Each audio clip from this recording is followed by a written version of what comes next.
Welcome to Amusing Jews, where we celebrate Jewish contributors and contributions to American popular culture. I'm Jonathan Friedmann. And I'm Joey Angelfield. Producer-engineer Mike Tomren is working somewhere behind the scenes. Amusing Jews is a project of Adat Chaverim, Congregation for Humanistic Judaism, the Cool Shul Jewish Cultural Community, and Atheists United Studios. Hey, Joey. When we think of popular culture, we tend to fixate on two categories, the makers and the consumers. But there is a crucial third category that falls between them, the interpreters, the critics, historians, archivists, and commentators who help us understand what it is we're consuming. I can't tell you how many times I've watched, read, or listened to something, didn't quite get it or didn't get into it, and then I read or heard something that made me appreciate the subtleties, background, techniques, references, and finer points that escaped me on first exposure. Over the years, I've come to realize that there were two life-shaping classes I took in high school in addition to all the music classes. One was art history, and the other was film analysis.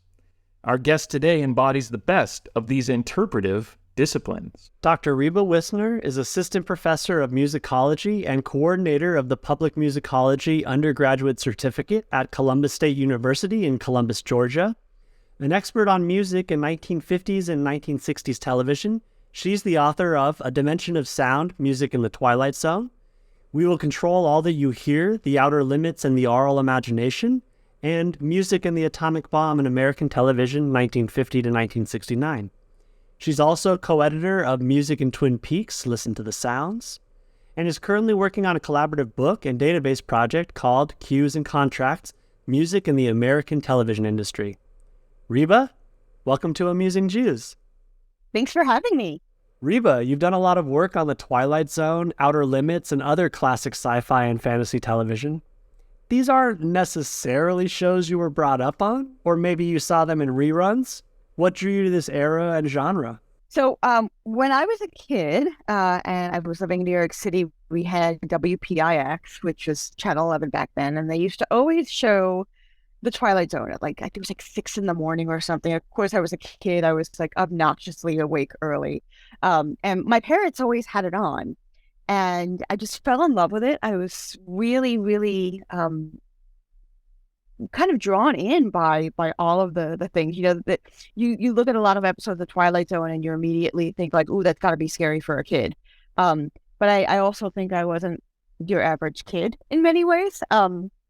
So when I was working on my dissertation, which was actually on 17th century Venetian opera, so way different, I needed to do something else. And because my brain doesn't stop working, I felt like I needed to kind of look at something different. And that's when I started thinking, well, I always loved the Twilight Zone. Why haven't I looked at any of the music? And then turns out not really anyone had. And so at that point, I managed to connect with some people who had connections that I feel like, on those underground, there's contraband and, contraband scores in this case. And I found people who had, access to the manuscript scores and studio recordings and things like that. And it really made me realize how much was there and how much people weren't really talking about the music. So when I wrote my book, the dedication is to my parents who turned on the Twilight Zone and unknowingly created a monster, because they planted that seed when I was about 6 years old that just wound up flourishing and grew when I was in my 20s. Speaking of the Twilight Zone, a lot of commentators see a Jewish streak in Rod Serling's work. He was, of course, born Jewish and later became a Unitarian Universalist, probably a Junitarian, as such people are often called. But I know that he introduced Jewish characters and themes explicitly into his post-Twilight Zone work, like there's a Loner episode, Westward the Shoemaker, and the Night Gallery episode, The Messiah on Mott Street. But I don't think this happened on the Twilight Zone as far as I can remember. Do you see anything distinctly Jewish about the Twilight Zone, or maybe specifically the 92 episodes that Serling wrote? He did 2 episodes about the Holocaust. One was an hour-long one, and one was a half-hour-long one.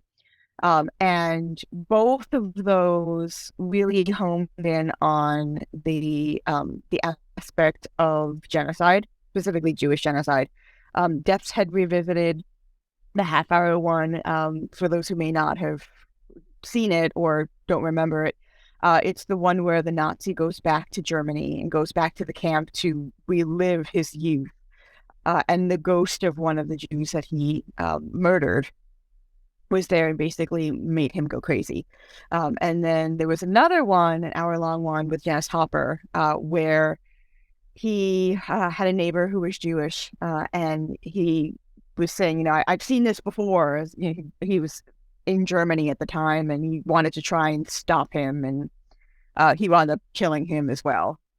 And so those are really the only two explicitly Jewish characters that I would say are in Serling's work, but there's a lot of Jewish threads too, and kind of a lot of questioning that we as Jews do. We're always questioning things, and I think one of the really important things about Serling's work is that if we look at it close enough, you do find more questions than there are answers in some of those episodes. There are still ones that I haven't figured out, but there's also these sort of philosophical threads that we see, kind of do unto others as you would do unto each have done unto you, and some biblical sort of things that we see in his work. I appreciate you pointing out those two episodes that I, for some reason, forgot. I think part of it, when I'm looking for Jewish representation, the Holocaust is an obvious one, and certainly edgy at the time. No one was really doing anything like that in those days, certainly on national television.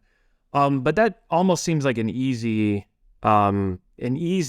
subject for a show like The Twilight Zone, the Holocaust being kind of everyone's, I don't want to say everyone's experience, but part of the, World War II context. Do you know if he got any pushback for other attempts at doing more subtle Jewish stuff or any of that? That I actually don't know. I know that some of his more social justice-oriented works that had to do with African Americans got a lot of pushback. He tried to do the Emmett Till story, and that did not fly. And so there were a few other attempts that he tried, but none specifically that I know of for Holocaust attempts or Jewishness attempts.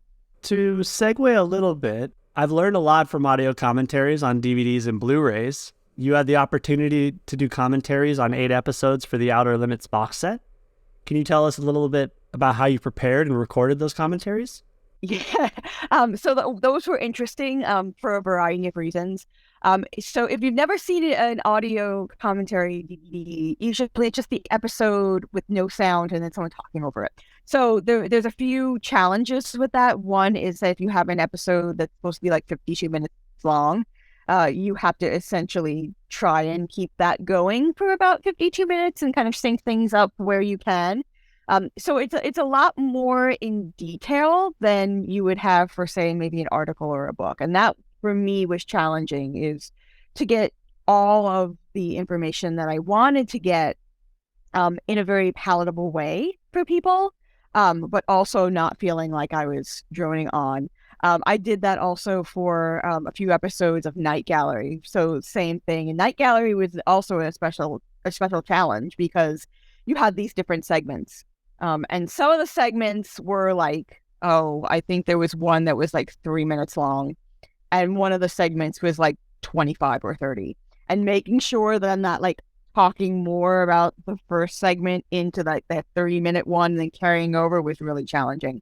I think also that for some of those is most of my commentaries focused on the music rather than anything else, and trying to delve into the music in a way that people could understand if they weren't musicians, which essentially is public musicology. And that's kind of my thing. But making sure that, kind of getting to the nitty gritty bits of the music. If I were more skilled and able to do what one of my fellow commentators, Craig Beam, does, where he's actually able to like splice in audio clips at the right time and make sure everything works, would have been great. I am not that skilled. I feel like once you become a professor, you become a technological idiot and you forget and don't realize how to do things. But yeah, so I think that without boring people with the musical analysis part, and I think Outer Limits in many ways was easier to do than Night Gallery because I had access to most, if not all, of the manuscript scores. I had nothing for Night Gallery. I just had the cue sheets, and even then, the cue sheets were done in such a way that it wasn't very clear. I also had struggle, at least with all of those, Night Gallery and Outer Limits, is not trying to replicate information. When you're dealing with a very limited number of composers, there's only so much you can do without like repeating yourself. It was a lot of fun to do. It was challenging, and it was challenging for a variety of reasons. We had short timelines to do that. I think we only had like 2 weeks to crank out some of these commentaries. So that means writing the script and then recording and editing. Was complicated by one of my dear, sweet dogs who's sitting behind me, who snores like a rusty chainsaw, and the microphone picked it up, and so I had to re-record some things because she was snoring very loudly. So that also added to the complexity of that. Yeah, well, you obviously did a great job, and the whole team did, because you did win the Rondo Hadden Award, the Classic Horror Award, for, I think, best package of DVD extras, including commentaries, which I'm very envious of. I'm a Rondo Hadden fan. I don't know how much detail we need to go in to him, but he was the journalist turned unfortunate monster who needed no makeup because of his acromegaly. Our listeners can certainly look him up. But I'm just wondering, that award, I think, might mean more than others in the field because it's a peer award. And how did it feel getting that really cool award? It felt really, really good. I hadn't really heard of the Rondo Award until shortly before the DVDs came out. And I knew that some of my fellow commentators, like I think Tim Lucas has something like 20 Rondos. Like, it's kind of ridiculous how many Rondos he has. But I knew that some of my fellow commentators had never won a Rondo, and they really, really, really wanted one. And usually I have to say that I was a little bit obnoxious, because usually the person who is the one who's organizing the DVD package is the one who gets the Rondo. And I was really persistent, and I was a nudge, and I was just like, I think we all need Rondos.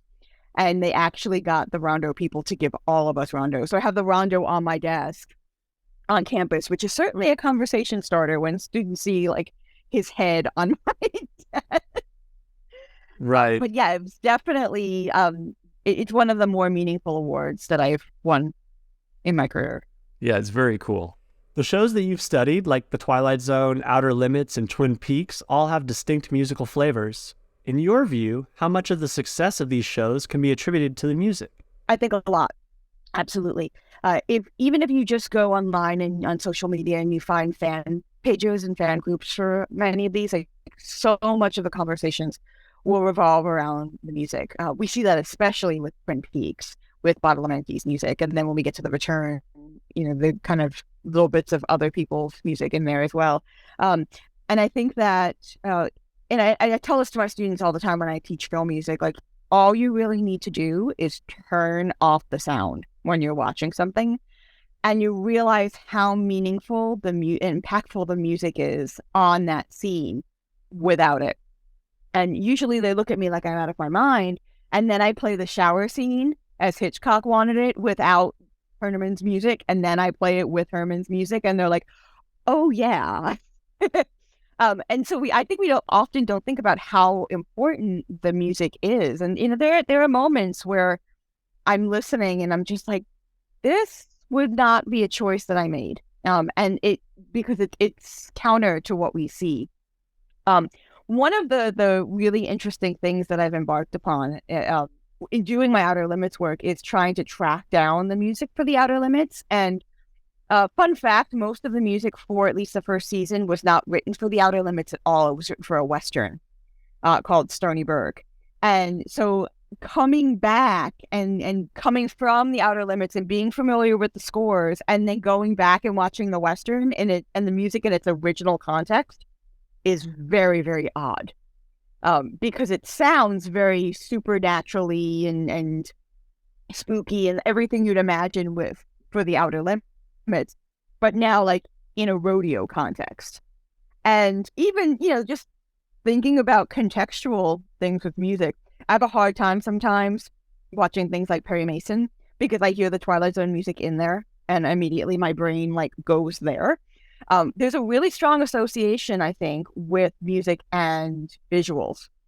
And I think that one of the really crucial reasons why for those shows, so much of the fan discussions are about music and why there's recordings and LPs and all of these things of just the soundtracks, and how much they're still in demand. Even now, people want to try and track down the LPs of the original Twilight Zone soundtracks that they did in the 1980s or something like that. They're going for hundreds of dollars online. It's kind of ridiculous.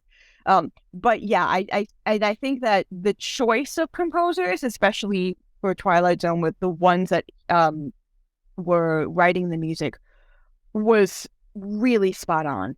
Even, right down to where you have an episode, a 60mm Shrine, that's essentially a condensed version of Sunset Boulevard. They had the same composer for Sunset Boulevard write that. So these little deliberate nudges that CBS did was really, really smart and really, really helped the episode's success and series success. I'm glad you mentioned Alfred Hitchcock. I've been thinking about The Birds as sort of a failure in my mind. It's not very effective, and a large part of that is that's a scoreless, Bernard Herrmann-less film, and it just kind of seems silly without the music. Yeah, definitely. Well, speaking of distinct music, I've slowly been making my way through the Ray Bradbury Theater, an anthology series that aired sporadically on different networks between 1985 and 1992. And I'm a big Ray Bradbury fan, have been since I began reading. But even I will admit it's kind of a low-rent version of The Twilight Zone. There are great performances here and there, great guest stars, moments of brilliance, of course, in the storytelling and the writing. But the music in particular seems to be a real cost-cutting aspect with that synthesizer and very little else and kind of cheesy. I don't know if you've looked at the Ray Bradbury Theater and thought about that music at all, because I'll be honest, like watching a lot of it, it's kind of growing on me. Even this hokey sound kind of matches the production value. It does seem to work in a weird way. Yeah, so that was like when the synthesizer was cool, and when everyone can get their hands on the synthesizer. One of you hear it a lot in 70s television, and I think it's because it was new and it was a novelty. And then by the time you get to the 1980s, everyone's doing it. You hear it in rock music and pop music and everywhere. And it's cheap. You can, have essentially a one-man, one-woman band without having to deal with all the expenses of recording with an orchestra and union musicians and things like that. So it was definitely used in television as a cost-cutting measure at that point. Your current work includes public musicology, which primarily engages general audiences in a deeper understanding of music. Could you tell us more about this work? So I started, actually my public musicology work started right around the time I was doing the DD commentaries. Kind of drew me in. And at that point, I'd also been asked to do blog posts and things like that. I had done a couple of blog posts, I think, a year or two before that. And I'd been adjuncting for a very long time. And I was thinking about what I was going to do with my life, because adjuncting is not very lucrative. And it's very tiring, especially when you're doing what I was doing, which was teaching 8 classes at 4 universities in 2 states. And I was trying to think of what to do because I knew it wasn't sustainable. And I had recently heard about people doing this thing called public musicology and how it's akin to public history. And so I had thought about, I already writing blog posts, and I was already doing these DVD commentaries, various other things, and appearing on podcasts and such. And I realized that it was actually public musicology is what I was doing. So I was at a crossroads when I got this job because it was in the middle of COVID. I moved here in August 2020. Moving for a new job during a pandemic, 0 out of 10, do not recommend. However, being in a school of music and coming from a very precarious employment situation to a more stable one, I was thinking about a few things. One, I was thinking about how the arts were suffering in the pandemic and what was going to happen to the arts industry, how so many people who were in the arts industry were essentially out of work. And I was thinking about what my students were going to graduate into. And before the pandemic, jobs in orchestras and choirs and things like that weren't that plentiful anyway. The pandemic only made it worse. And so I had thought, wouldn't it be really crucial for my students to come out of here and not wonder what the next step was? Because if we talk to some parents are just like, oh, a music degree, what are you going to do with that? Like, you sit in the practice room all day. Like, what are you going to do with that? And I knew there was a lot of stuff that you could do with that. I mean, we talk about this all the time with K-12 music ed. Like, it prepares you for so many things. Concentration and, being able to do various, thinking outside of the box, like all of these other things that you can do. And I didn't think how many of my students actually knew that was, like, they were getting skills outside of the realm of music. And so I had taught at Westminster Choir College as an adjunct, and they had a public musicology master's program at the time, which I taught in. And I was thinking, like, wouldn't it be great to actually have this here? I was thinking about offering a graduate certificate. One of my wonderful colleagues said, well, I don't know how many graduate students are actually going to want to stay for it. So what about undergraduates? And then I realized what a great idea that was. And so the program started this past August, and we are now in our second semester, and there's 30 students in the program. 2 more are going to join in the fall. Hopefully more will join in the fall. And students are getting a whole host of different kinds of experiences. They're writing score prefaces that are going to be published in Germany. They're working with the Ma Rainey House on a couple of different projects. They are working with Sounding Spirit Digital Archive to work on some volume summaries. And so they're going to come out of here in 4 semesters with 4 courses, not saying, okay, I've graduated, what now? They could say, what not now? And I want them to know that the skills that they have are all transferable and they can choose to do whatever they want. I've got students interested in philanthropy and plant giving. I have students interested in arts-centered arts administration, entertainment law, forensic musicology, like so many different things that they were just like, I didn't even realize this was a career until I started taking these classes. Totally cool. And I think one of the kind of side benefits of public musicology is sort of eliminating whatever barriers there may still be between like highbrow, lowbrow, popular versus, elitist kind of music and so forth, and kind of making it all accessible, and even elevating the music for the Ray Bradbury Theater and that kind of stuff, and appreciating things that might be dismissed otherwise.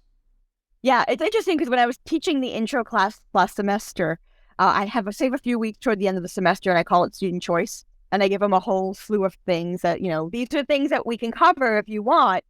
And 1 student out of 24 was interested in DVD commentaries. And I'm like, really? Like, this is your chance to talk, like learn how to talk about film and TV music, and you don't want to do it? Well, maybe later. Maybe they'll get exactly. Maybe the next cohort. Yeah. So anything else you're working on now that you'd like to share with our audience? Actually, I have to make some bunch of edits, but I finished at least 1 draft of my book on David Lynch's sonic style.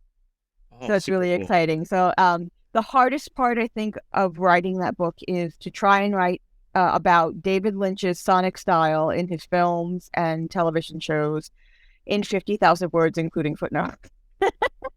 It's a small book. It's a very small book. It's part of a series on directors and their sonic styles. So that was one challenge, but also like the challenge of finding the fingerprint of David Lynch's sound was also very challenging, because in some ways you can hear David Lynch a mile away just by the fact that he worked with Badalamenti, and Badalamenti had a very characteristic sound, and Lynch had his hands in basically everything that was being done. But on the other hand, like, how do you find the similarities between Eraserhead and, I don't know, Mulholland Drive? Yeah, certainly. Well, Reba Wissner, it's been so great talking to you. And to our audience, now back to your regularly scheduled lives.